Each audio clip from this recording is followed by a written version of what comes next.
What's up, everybody? How's it going? Is anybody else in the South feeling the heat index right now? I swear it literally just started to get warm outside during the day and it already feels like 105 degrees. It's been a minute since I last made a vintage thrifting video, and it's mainly because Caitlin and I have both been so preoccupied lately that it's been hard for us to plan content making. But anytime that we are able to go out, I'm constantly on the lookout for VHS tapes. And fortunately, I've managed to hit the jackpot a couple of times without having to research and look for different places. So for today, I wanted to share with you guys my 10 favorite recent VHS findings that I've obtained since becoming a collector again. So that would basically be about roughly 6 months ago. And I'm going to begin with my all-time favorite movie, Bram Stoker's Dracula. I used to have this on VHS years ago, but I regrettably disowned it when I got rid of all my tapes. I didn't really think anything about it at the time, because everything was starting to gradually gravitate toward DVDs, which, I think that's just the way it goes in general, the more everything progresses. Like now, everything's basically digital.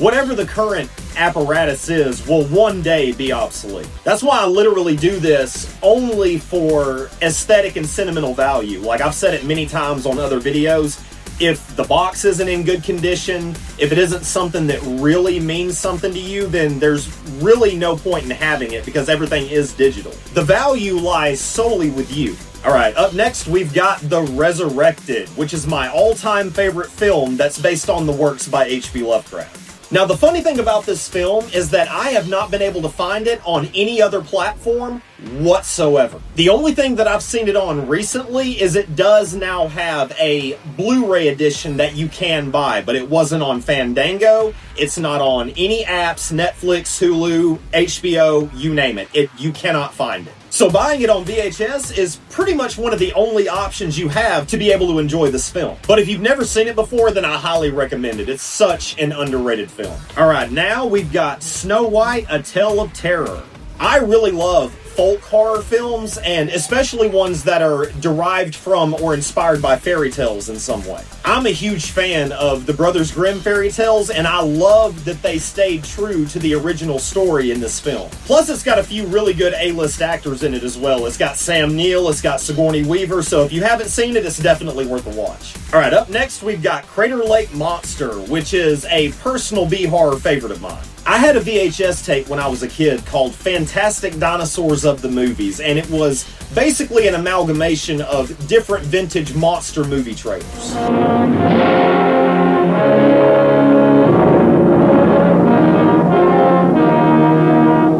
Not since time began has the primitive scene been captured for the screen with such imaginative realism. See the fascinating, strange, and fearful creatures who roamed and ruled the earth 1,000,000 years BC. The Brontosaurus, a moving mountain of flesh and bone. The pterodactyl. The flesh-eating Allosaurus. The Triceratops, a horned dinosaur in battle with the savage Ceratosaurus. You will share the unending thrills and excitement of a world of primitive wonders. Fantastic Dinosaurs of the Movies! And that is where I was first introduced to this film, which I will say, the creature is sort of like a plagiarization of the Loch Ness Monster. It has a very plesiosaur type of build, but all in all, I think the movie was pretty cool. The effects, even though they were cheesy, they were really fun. So if you're a fan of B-horror films, then you should definitely check this out. Alright, now we are at Curse of the Demon.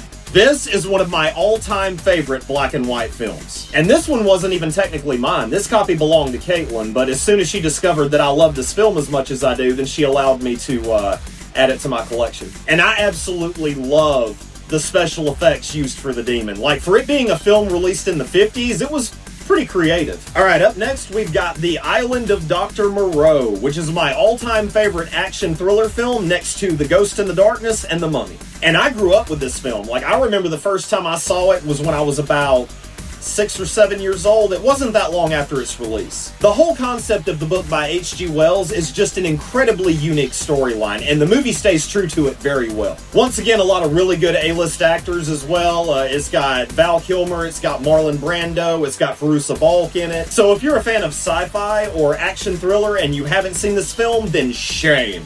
And who can go wrong with Godzilla? This was the very first monster that I ever developed an obsession with, and I was about 3, maybe 4 years old the first time I ever watched a Godzilla film. My dad and I actually used to watch them all the time when I was little. But Gigan was always one of my favorite Nemesis characters, and I don't really know why, I just thought he looked really cool. My favorite villain was always Batra, but unfortunately he was only ever featured in one Godzilla film that was released in the early 90s. For any Godzilla fans, you'll know exactly which one I'm talking about. It was Godzilla vs. Mothra Battle for Tokyo or Battle for Earth. I think it was Battle for Tokyo. Alright, up next we've got Wishmaster, which is actually the most recent tape that I stumbled across. Wishmaster is my all-time favorite Wes Craven film, and yes, I know he didn't technically direct it, but Tim Burton didn't direct The Nightmare Before Christmas either. I also have a very fond interest in Middle Eastern myth and folklore, which I love all folklore, but I was always very fascinated by the jinn. The special effects are really cool, I love the creature makeup, and the movie's also got a lot of horror icons in it as well. Robert Englund, Tony Todd, Kane Hodder. So if you haven't seen this film, need I say more? Alright, now we're at the animated Spawn film. This was actually another gift given to me by Caitlin not long after we started dating. So this is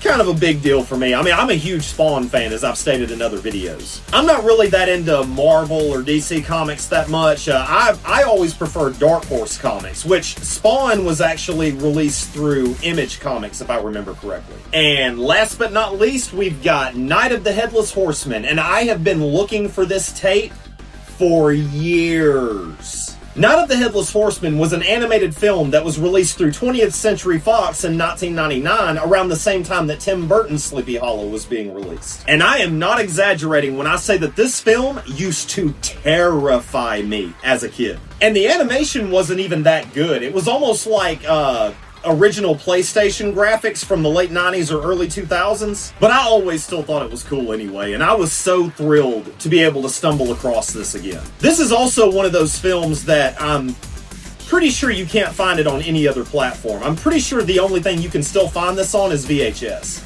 And there you have it, guys. Those are my 10 favorite findings since I started collecting VHS tapes again. It's my goal at some point to be able to have a movie room where I can have all of my tapes on display once we're able to acquire something with a little bit more living space. Thank you all so very much for checking out today's video. If you enjoyed it, make sure to show your support by smashing that like button and subscribing to my channel. Also, feel free to leave me some feedback in the comments section and let me know if any of you guys enjoy collecting vintage media and what made you decide to start collecting again. Until next time, guys, stay safe, stay spooky. Peace!